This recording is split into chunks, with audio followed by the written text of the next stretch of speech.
Break से पहले आपने देखा एसआईडी टीम मेंबर अंबर कुरैशी और उमर मलिक अजीम से मिलने लाहौर की ताजपुरा स्कीम के लिए रवाना हो चुके थे। वहां पहुंचने पर उन्हें जिन हालात का सामना करना पड़ा उसके लिए वो पहले से तैयार थे। अजीम के घर से किसी को बुलाने पर उसकी वालदा दरवाजे पर आईं, मगर उसने कैमरा और टीम को अंदर लाने की इजाजत ना दी। घर में मौजूद था अजीम, मगर एसआईडी टीम के घर पहुंचने पर वो काफी नाराज हुआ और बात किए बिना ही फौरन घर से निकला, मोटरसाइकिल पर बैठा और वहां से फरार हो गया। जब उमर और अंबर ने उसकी वालदा से उसे वापस बुलाने का कहा तो उसने भी साफ इनकार कर दिया। तो अजीम क्यों चला गया? वो उसको बुला लें अगर हम एक दफा तो इंटरव्यू नहीं करते, वैसे मिल सकती हूँ मैं उससे। जब इल्जाम पे इल्जाम लगना है, ना कोई वजह ना कोई बात, तो फिर तो अगर आप बात करेंगे तो हो सकता है आपके जो इल्जाम लगाए जा रहे हैं आपके ऊपर वो खत्म हो जाए। वो अल्लाह ताला ने खत्म कर देने इंशाल्लाह। मुझे अल्लाह पे पूरा यकीन है। किसी के बगैर बाजी किसी मौकफ के किसी चीज़ के इल्जाम मौकफ वो ढूंढे ना, जाके ढूंढे उनको, फिर बताएं मौकफ क्या है, क्यों उसने बच्चे ने आपके बच्चे के साथ ऐसे करना था, आप बताएं। वो कहते हैं कि इनकी पहले भी लड़ाई थी जब उसको चाकू लगा था जहीर को। हेलो, तो जिन्होंने मारा उनको पूछे, लेकिन उसमें कहते हैं कि आपका बेटा भी साथ था।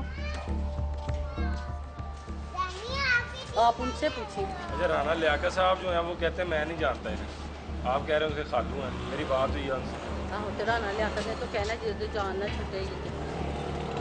नहीं, वो राना लियाकत कह रहे हैं कि वो आप इसके खालू नहीं है। हाँ, नहीं है। अजीम क्या है? अजीम क्या है? नहीं, वो ऊपर वालों का लड़का है। अच्छा, तो अभी आप कह रही थी वो उसके खालू हैं।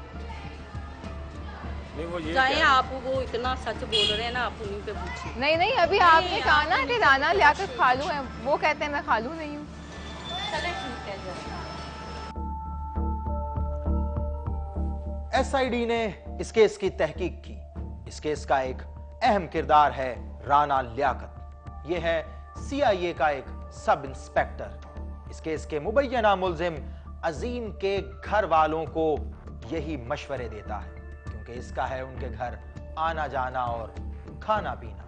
कहीं ऐसा तो नहीं कि इस केस के मुलजिमान को इसी राना लियाकत की पुष्टपनाही हासिल है। इसकी तफ्तीश होना बहुत जरूरी है।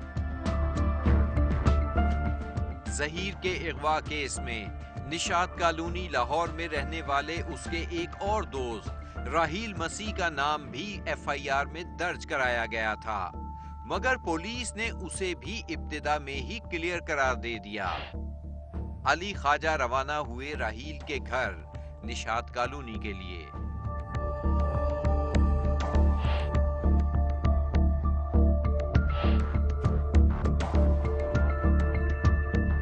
जहीर का असल दुश्मन कौन था? उसका दोस्त अजीम इकबाल या राहील मसीह, या उनके साथ मिले हुए हैं कुछ और लोग? साहब जाती युनात था कोई, उनको मसला क्या है? मतलब आपके साथ उनकी दुश्मनी है? नहीं, हमारी कोई ऐसा नहीं था, लेकिन अजीम उसके बाद भाई का दुश्मन था, या वो राहील जो आप कह रहे हैं, कौन दुश्मन है आपके भाई का? अजीम के घर में आते हैं यूसुफ लोग। यूसुफ लोग एक पार्टी है, ये एक सदर में रहते हैं लाहौर में, और वो जुआ शुआ भी खेलते हैं। उनके साथ जहीर की लड़ाई भी हुई थी और जहीर को उन्होंने खंजर भी मारा था उसकी। तो आपका भाई भी जुआ खेलता था? हमारी रिपोर्ट के मुताबिक नहीं खेलता ना। हमें अभी तक किसी ने यही बताया कि जी वो फलानी जगह पे उसका कुछ हुआ। यूसुफ क्या किरदार बीच में आ गया? यूसुफ उनका क्लास फेलो था, वो लूज करैक्टर का बंदा है, और इसलिए उसको मिसकंडक्ट पे उन्होंने कॉलेज से भी निकाल दिया। अच्छा, तो खंजर मारा उसने यूसुफ ने जहीर को 2-3 दिन पहले इसको। फिर आपने क्या किया उसको? ये तो हमें बाद में अम्मी ने बताया जिससे तो आपने कोई कानूनी कार्रवाई नहीं की उनके उस वक्त? क्योंकि मैं एप्लीकेशन दे चुका था, फिर मैंने वर्बली बताया पुलिस को जाके। फिर जिस दिन ये एफआईआर रजिस्टर्ड होती है, राहील मसीह ने मुझे कॉल की, मैं इधर ही बैठा हुआ था इसी जगह पर, क्या आपने मेरा नाम तो लिखवा दिया है एफआईआर में, तो आपने यूसुफ का नाम क्यों नहीं लिखवाया? मैंने कहा आप पुलिस को बता दें, वो उसमें ऐड कर लेंगे इसमें। पुलिस ने फिर अपनी फाइंडिंग्स में ये भी लिखा है जी कि एक औरत और बच्चा डूबे थे, उनकी लाशें भी नहीं मिली थी। जी, मैंने पुलिस को कहा कि मुझे आप उस औरत और बच्चे के वाक़ई मिला दें, अल्फन मुझे कह दें, तो मैं मान जाऊंगा जी। मारा किससे कहा था आपने? एसपी से कहा। एसपी कौन? एसपी सिविल लाइन है, इन्वेस्टिगेशन राना अजीम साहब, उनसे मैंने बोला है।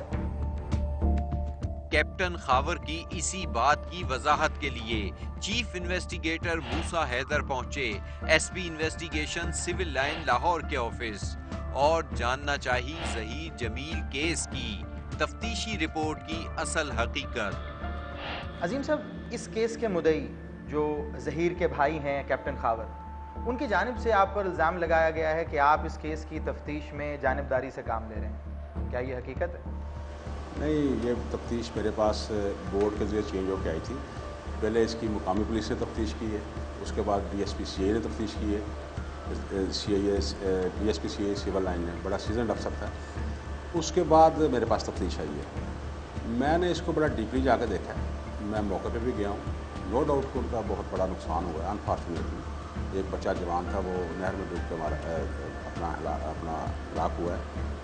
लेकिन इसमें उनका अपना मौक़िफ़ दुरुस्त होगा, लेकिन तफ्तीश में ये बात साबित नहीं हुई। मैंने हर एंगल से इस चीज़ को देखा है।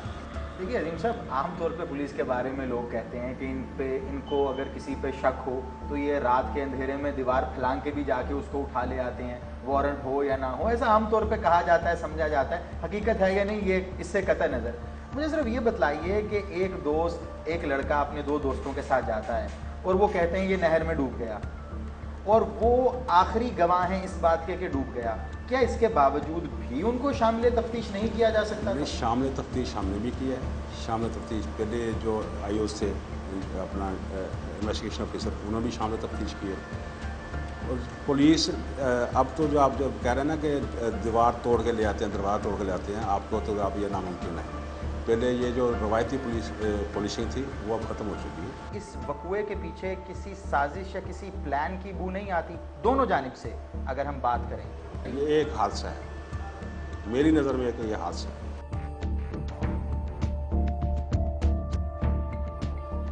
राहील मसीह ने पुलिस को अपने बयान में कहा था वो ज़हीर के डूबने के वक्त लाहौर में नहीं बल्कि ननकाना साहब में अपने रिश्तेदारों के पास था, मगर उसका मोबाइल फोन डेटा बता रहा है कि उस वक्त उसकी लोकेशन लाहौर कैंट की थी, ना कि ननकाना साहब की। यही जानने के लिए अली ख्वाजा पहुंच चुके थे राहील मसीह के घर, मगर राहील ने भी FIR में नामजद पहले मुल्जिम अजीम की तरह कैमरा देखते ही राह फरार इख्तियार कर ली। दोनों का इस तरह SID टीम से बात ना करना जाहिर करता है दाल में कुछ काला जरूर है। अजीम और राहील क्यों बात नहीं करना चाहते? उनकी तफ्तीश होने से जरूर इस राज से पर्दा उठ सकता है कि कहां है ज़हीर जमील। मैंने कहा तो इधर ही खड़े हो गए, सबके सामने शायद थोड़ी सी बात कर लो। नहीं क्या हो गया अब? कैमरा बंद करो। इस केस का मुद्दई और उसके घर वाले आज भी पुलिस की रिवायती बेहिसी की वजह से गायब होने वाले अपने प्यारे ज़हीर जमील की तलाश में हैं। कभी वो चीफ मिनिस्टर पंजाब शहबाज शरीफ के सामने दस्त बस्ता होते हैं, तो कभी आला अदालतों के रूबरू अपना मुकदमा पेश करते हैं, जहां से ऑर्डर तो होते हैं मगर फिर पंजाब पुलिस आड़े आती है, जो किसी ऑर्डर को ना जेरे गौर लाती है न तफ्तीश का रुख सही समत मोड़ती है।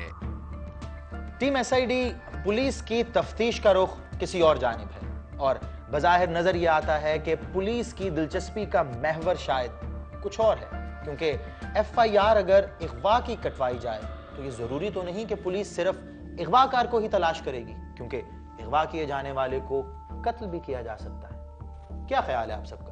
सर, चीफ मिनिस्टर पंजाब की तरफ से एक लेटर मूव हुआ मेजर मुबशर साहब को। उन्होंने इस केस की एक इंक्वायरी की और वो उस वक्त पुलिस ट्रेनिंग स्कूल के कमांडेंट थे। उनका इस बारे में क्या कहना है, आइए सुनते हैं। उस इंक्वायरी में वो बच्चा नहर में डूब के हलाक होना बताया जाता है, लेकिन उसमें जिस दिन वो हलाक होता है उस दिन एक तो रेस्क्यू वालों को पहले बुलाया गया, पुलिस को बुलाया गया, पुलिस भी लेट पहुंची, उसके बाद रेस्क्यू वालों को बुलाया गया।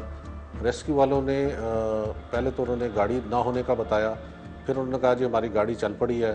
काफ़ी देर के बाद पता चला जी गाड़ी रास्ते में ख़राब हो गई है माल रोड पे। फिर उन्होंने कहा जी हमें आप प्राइवेट गाड़ी भेजें। फिर जिनका बच्चा डूब गया था उन्होंने एक प्राइवेट गाड़ी लेकर भिजवाई जिस पर रेस्क्यू वाले शाम 6 बजे पहुंचे और चंद 1 या 2 घंटे काम करने के बाद अंधेरा होने पर उन्होंने ऑपरेशन ख़त्म करके वापस चले गए। इसी तरह पुलिस ने भी इस पर्चे को दर्ज करने में तकरीबन 1 महीना और 10 दिन लिए। अगर फ़ौरन पर्चा दर्ज हो जाता, मौके से शहादतें ली जाती, जो लोग उधर नहा रहे थे उनसे शहादतें ली जाती, तो इस केस को किसी प्रॉपर तरीके से तफ्तीश की जा सकती।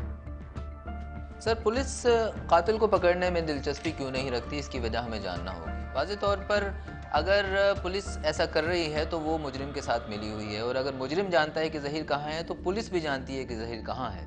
उसे मार दिया गया, डुबो कर मारा गया या अगवा किया गया।